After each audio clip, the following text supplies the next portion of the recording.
नमस्कार दोस्तों, welcome to कुच्ची नानू। आज हम आपके लिए लेकर आए हैं भगवान श्री राम से जुड़ी हुई बहुत ही रोचक कहानी। बहुत समय पहले की बात है। आनंद नाम का एक युवक था।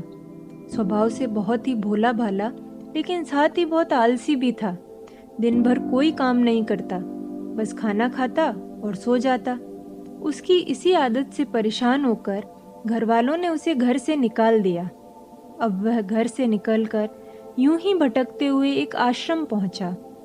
वहां उसने देखा एक गुरुजी हैं और उनके शिष्य हैं जो कोई काम नहीं करते, बस मंदिर की पूजा करते हैं।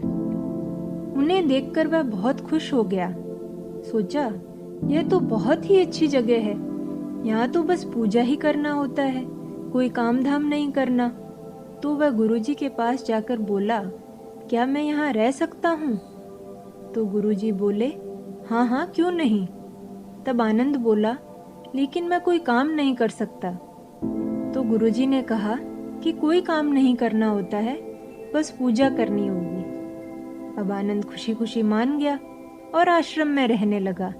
वहाँ कोई काम तो था नहीं, बस सारा दिन खाते रहो और प्रभु भक्ति में भजन गाते रहो। ऐसे करते करते महीना भर हो गया। फिर एक दिन आई एकादशी।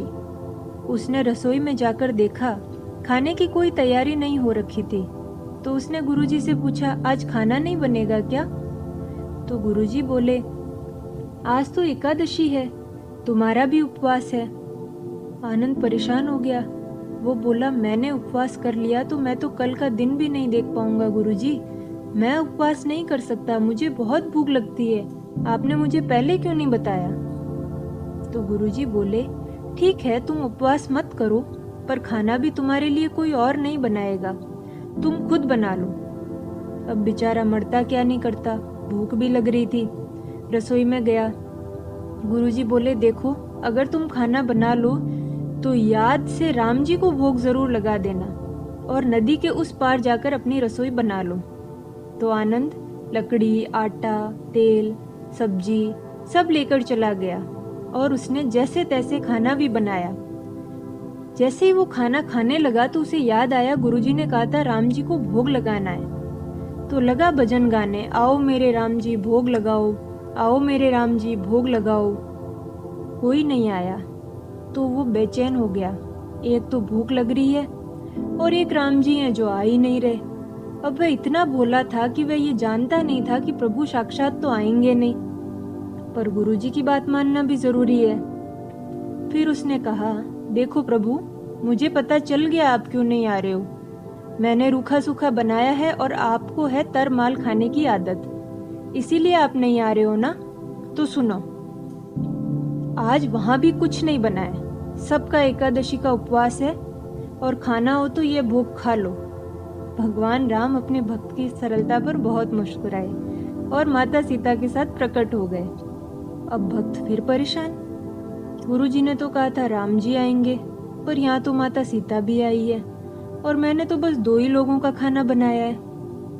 चलो कोई बात नहीं, आज इन्हें ही खिला देते हैं। उन्हें खाना खिलाकर फिर वह बोला, प्रभु, मैं तो भूखा ही रह गया, परंतु मुझे आप दोनों को देखकर बहुत अच्छा लग रहा है।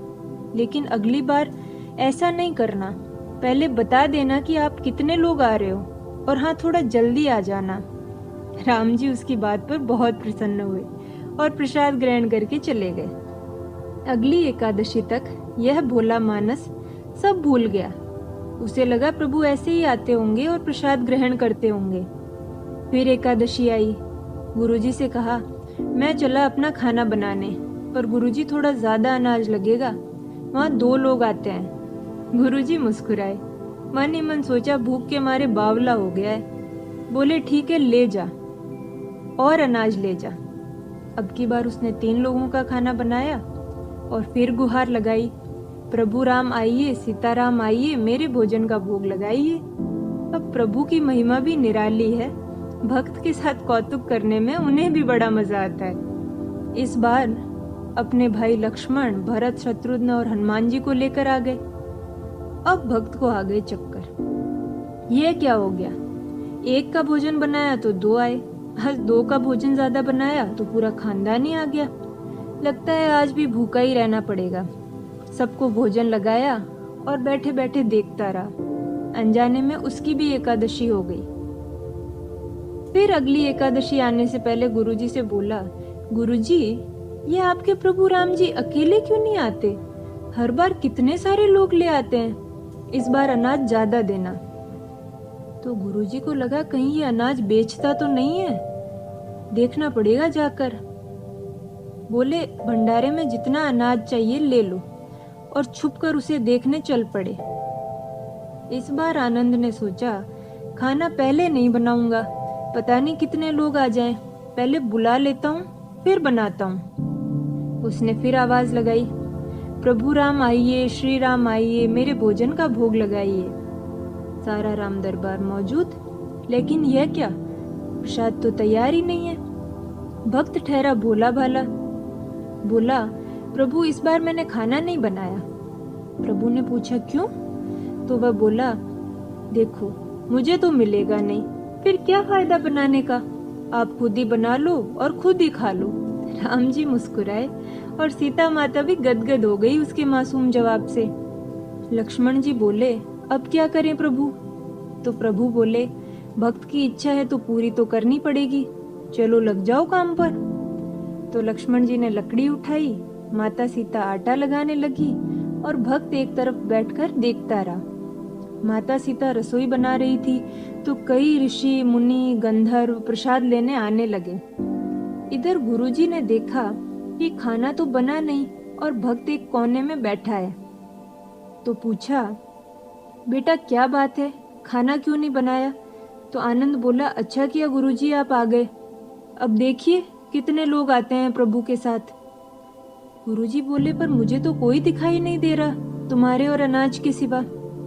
अब भक्त ने फिर माथा पकड़ लिया, एक तो इतनी मेहनत करवाते हैं प्रभु, भूखा भी रखते हैं मुझे, और ऊपर से गुरुजी को दिख भी नहीं रहे, अब क्या करें?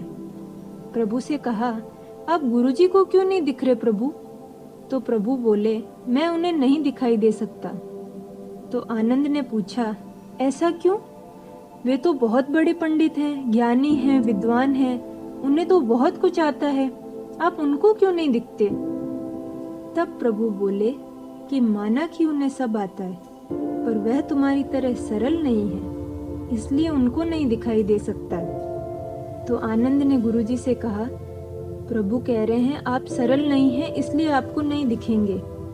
अब गुरुजी रोने लगे, बोले, मैंने सब कुछ पाया पर तुम्हारी तरह सरलता नहीं पा सका, और प्रभु तो मन की सरलता से ही मिलते हैं। इतना सुनकर प्रभु प्रकट हो गए और गुरुजी को भी दर्शन दे दिया। तो देखा दोस्तों, किस तरह एक भक्त के कहने पर भगवान श्री राम ने रसोई भी बनाई। यह कहानी एक लोक श्रुति पर आधारित है।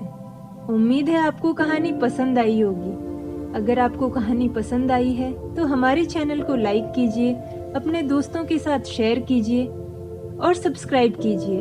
फिर मिलेंगे एक नई रोचक कहानी के साथ। तब तक के लिए स्वस्थ रहिए, मस्त रहिए।